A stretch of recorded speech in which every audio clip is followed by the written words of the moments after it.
প্রায় যে আমার বাগানে পা রাখলাম। তো আমার যেটা বাগান এই সব একই গাছ, একই পরিবেশ। এরা অন্যরা যে চারাগুলো লাগিয়েছে আমি ওই একই চারা এগুলোই লাগিয়েছি। তো আসলে খুবই দারুণ এই বাগানের চারাগুলো। আসলে ক্ষতি বলতে এই সমস্ত মাটিতে আসলে বাগান ছাড়া কোনো কিছু করা হয় না। তো বাগান নেক্সট টাইমে ওই বাগানের গাছ এগুলো চারা লাগাবো না, এগুলো চারা লাগাবো না ভাবতেছি। ফল ফলানি এগুলো পেঁপে বা বাদাম গাছ এগুলো বাগান করব। এই এই গাছগুলো আর লাগাবো না, কারণ এটা হলো একটা, এই যে পাতাটা দেখতে পারতেছেন, এই যে পাতাটা আপনারা দেখতে পারতেছেন, এটা হলো একটা অ্যাসিডযুক্ত পাতা। এই তাজা পাতার মধ্যে আপনি আগুন লাগিয়ে দিবেন, এটা ধাও ধাও করে জ্বলবে, পুড়ে যাবে।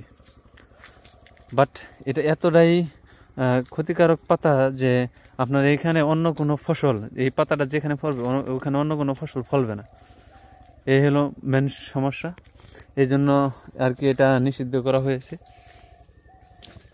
তো নেক্সট টাইমে আমরা এটাকে আর রোপণ করব না, এবারই শেষ। তো এটা হলো আমার বাগান, আমি এর মধ্যে চলে আসছি, পৌঁছে গেছি, এর মধ্যে পৌঁছে গেছি। চারিদিকটা দেখেন আমার চতুর্পাশেই এইরকম বাগান। ওই যে ওইগুলো তো বড় বড় গাছ, ওইটা কাটতে বাকি আছে এখনো, ওইটা পরে কেটে নেবে হয়তো। আর আমাদের এগুলো কাটা হয়েছে, আমি এগুলোতে চারা লাগিয়ে দিয়েছি। চারা লাগানোর পরে এত বড় বড় হয়েছে, এগুলো আবার জুড়ে জুড়ে বাছাই করে দিতে হবে।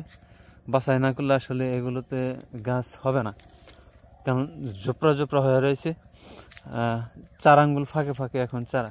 তো এগুলো জুড়ে মারাই করে দিলে তারপরে আবার গাছ সুন্দর মানে জায়গা পাবে, তাড়াতাড়ি অতি দ্রুত গাছগুলো বড় হয়ে যাবে। এই গাছগুলো অতি দ্রুত বড় হয়ে যাবে। তো এটা হলো আমার বাগান, আমি আপনাদের এই দিকটাতে উঠতে যাই। এটাই হলো আমার। তো এখানে আসলে গাছগুলো দেখতে পারতেছেন, অসাধারণ গাছ হয়েছে। তো আমি জুড়ে দেবো ইনশাল্লাহ, এরা জুড়ে ইয়া করে দিব। আমাদের এখানে ওরা লোকজন আছে, তারা জুড়ে এই কাজই করে বা কন্টাকে বা চুক্তির ওপরে।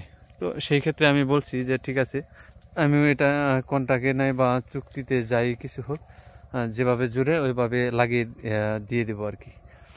না জুড়লে আসলে দেখা যাচ্ছে যে পরিবেশ আমি দেখতেছি এগুলো গাছ বেড়ে উঠবে না। আসলে এগুলো না বাড়লে তো প্রবলেম, এই বাড়ার জন্য এগুলো জুড়ে দিতে হবে। জুড়ে দেবো ইনশাল্লাহ। কত গুণ আছে, ঠিক আছে। না জুড়লে এগুলো কাজ হবে না, তো জুড়ে দেবো ইনশাল্লাহ। এই হলো আমার টাঙ্গাইলে সখীপুরে আমার গ্রামের বাড়িতে, এটা হলো বাগান। তো এই পর্যন্তই। আসলে অনেকদিন আসা হয় না, দেখাও হয় না, এই জন্য একটু দেখতে আসলাম। আসলে দেখি যে এটা অবস্থা।